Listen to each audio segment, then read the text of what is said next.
welcome to the deep dive.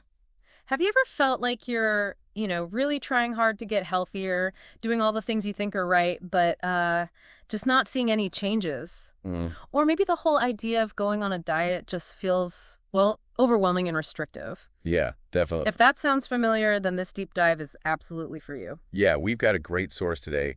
It's this really detailed conversation between a patient, Lisa, and her doctor, Dr. Chen. Okay. And it's just full of struggles I think so many of us can relate to, but also some really practical advice. Good. So our mission here is basically to pull out the key insights, the things that can help shift how we think about wellness, moving beyond just like willpower and cutting things out. Right, towards something more holistic and, crucially, something you can actually stick with. Exactly. Sustainable is the key word. Mm. We're going to look at how things like stress, sleep, even self-care, how they're just as important as what you actually eat. Okay, let's get into it. To really understand this, we need to start where Lisa started, at Dr. Chen's office. Right. She's there for a checkup, and she admits something pretty honest right off the bat. She actually chickened out of her last appointment because she was embarrassed, hadn't lost a single pound, even though she felt like she was trying to eat less. That feeling, it's so relatable, isn't it? Oh, incredibly common. Yeah. And what I really liked about Dr. Chen's approach right away was how she just moved past the guilt. Yeah. No dwelling on the missed appointment or the lack of weight loss. It was all about, okay, you're here today. Let's focus on that. That's a good starting point. Yeah. And the lab results, they confirmed, well, no improvement, which, could feel like a setback. Sure. But Dr. Chen used it to make this really fundamental point, something a lot of us miss. Eating well isn't just about how much you eat. See, not just calories in, calories out. Not just that. It's also really about what you're eating and, importantly, when you're eating it. Right. The quality and timing matter hugely. Think about it, like 200 calories from, say, a can of soda versus 200 calories from an avocado. Your body handles those completely differently. Totally different impact on energy, cravings, everything. Exactly. Yeah. So, okay, let's unpack Lisa's typical day then, because it really paints a picture of this what and when issue. All right, lay it on us. What did her day look like? Well, breakfast was usually just coffee and maybe a couple of donuts. Oof. Okay. Sugar rush, then crash. Pretty much. Then lunch. Often fast food, like a burger, maybe fried chicken, always with a soda. Okay. And snacking. Oh, yeah. She said she snacked all the time, especially, and this is key, when she was stressed. Ah, the stress eating. Chips, cookies? Yep. Chips, cookies, candy, basically whatever was easy and around. Gotcha. And dinner? Usually a frozen meal, just too tired to cook after a long day. Understandable. And sometimes she'd even have late-night snacks after that. Ice cream, more chips, sometimes even instant noodles. Wow. Okay, so that detailed picture really shows the patterns, doesn't it? It really does. And Dr. Chen's first bits of advice weren't about, like, completely overhauling everything overnight. No drastic cuts. No, more like gradual shifts. Yeah. Things like maybe swap the soda for water. And she stressed, you don't have to quit cold turkey. Just cut back bit by bit. Makes sense. Small steps. Yeah. And for breakfast, maybe try something else, like eggs or oatmeal instead of the donuts. Oh, and also focusing on just like slightly smaller portions overall. Okay, practical stuff. But then Lisa brings up something else, that feeling of, I've tried this before. She says, I've tried so many diets before, and I always give up after a couple of weeks. That's the wall so many people hit, right? Absolutely. The consistency problem. Yeah. But Dr. Chen had a great response. She corrected her gently, saying, this isn't a diet, Lisa. It's about building a healthier lifestyle. Okay, that distinction feels really important.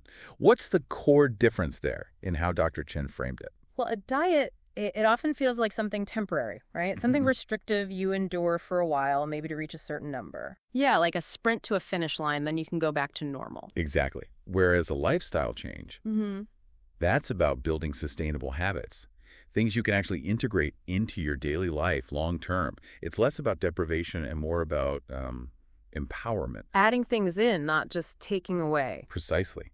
Focusing on adding nutrient-rich foods, maybe adding mindful practices around eating, rather than just focusing on what's forbidden. It helps you make choices that feel good, feel achievable. That makes a lot of sense. Okay, so they established it's about lifestyle, not a diet. But then the conversation went deeper, right, into other factors. Yeah, and this is where it gets really interesting, I think. The next big hurdle that came up was stress. Ah, yes. Lisa mentioned she eats so much when she's stressed, worried she can't get through the day without snacking. And Dr. Chen really emphasized how significant this is. Because stress doesn't just affect your mood, it can directly impact your weight and your overall health. How does that work exactly, the stress-weight connection? Well, basically, when you're chronically stressed, your body pumps out hormones like cortisol. Right. And cortisol, unfortunately, can do a couple of things. It can actually signal your body to store more fat, especially around the abdomen. Oh, great. Yeah, not ideal. And it also often triggers what we call emotional eating.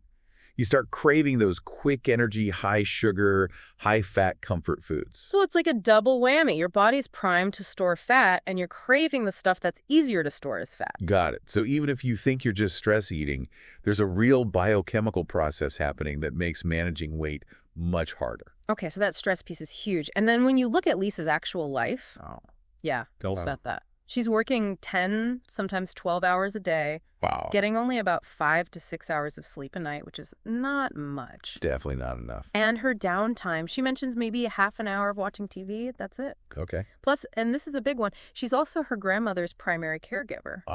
Okay. So her time outside of work isn't really her own either? Exactly. It's spent caring for someone else. So basically 0 downtime. That reality must resonate with a lot of listeners, especially caregivers. It really does. And it leads directly into this this really common trap, this feeling that taking time for yourself for self-care is somehow selfish. Yeah, Lisa says it point blank. My grandmother needs me. It just feels selfish if I take time for myself. And Dr. Chen's response here is so powerful, maybe even transformative for Lisa and for anyone listening who feels that way. What did she say? She said, taking care of yourself isn't selfish, Lisa. You can't pour from an empty cup. Ooh, I like that. You can't pour from an empty cup. Right. It's such a perfect analogy. It's that aha moment. Taking care of yourself isn't about indulgence. It's about necessity, especially if others depend on you. Because if you burn out, you can't help anyone. Exactly. When you actually take that time, you recharge. You get more energy, you feel better, and paradoxically, you become better able to care for the people who need you.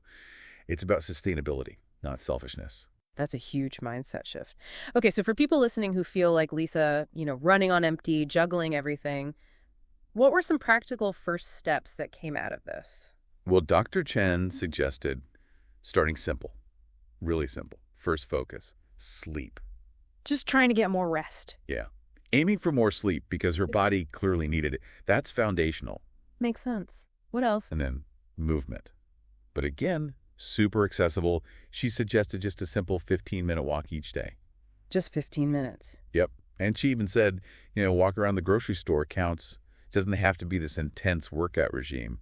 Just building a little more activity into the day. I love that. It makes it feel doable, even when you're swamped. Totally. It shows how small changes, things you can actually fit in, can make a difference down the line. And what about results? Did they talk about expectations? Because that's often where people get discouraged, right? Not seeing changes fast enough. Yeah, absolutely. And Dr. Chen addressed that directly. She gave Lisa a realistic timeline. She said something like, in about 3 months, you'll likely start feeling more energetic. 3 months to start feeling more energy. Okay. Right. And she reminded her, good things take time. It grounds you, moves you away from those quick fix promises that diets often sell. Yeah, managing expectations is key to sticking with it. It really is. Progress isn't always fast, and it's definitely not always linear. There will be ups and downs. So true. And maybe the most important takeaway, the final thought from Dr. Chen, it was really compassionate, I thought. What was that? She told Lisa, your happiness isn't tied to your weight. It comes from treating yourself with love and care. That's beautiful. And it really shifts the focus, doesn't it? Away from just the numbers on the scale and towards actual well-being, self-compassion. Absolutely. Wow, what an insightful deep dive, really. Just seeing how moving beyond that narrow focus on dieting and embracing how everything connects the food, but also the stress, the sleep, the self-care, it really does make all the difference, doesn't it? It really does. It's about building those sustainable habits, things that become part of your life, not just these temporary fixes that, let's be honest, often lead to burnout and feeling like you failed. Yeah, exactly. That cycle of try-fail guilt. Right. And this conversation, it just reminds us that feeling better, getting more energy, feeling healthier overall, it's a journey. It takes consistent effort, little steps over time. And maybe noticing those results, like Dr. Chen said, around that 3-month mark, perhaps. Potentially, yeah. Yeah. It varies for everyone, of course. Yeah. But it leaves us with a really important question to think about, doesn't it? What's that? Well, if our own well-being, and maybe even our ability to care for others, really does depend on us filling our own cup, what's one small, loving act of self-care? Just one thing you could start weaving into your own routine, maybe starting today, even if it's just for 15 minutes.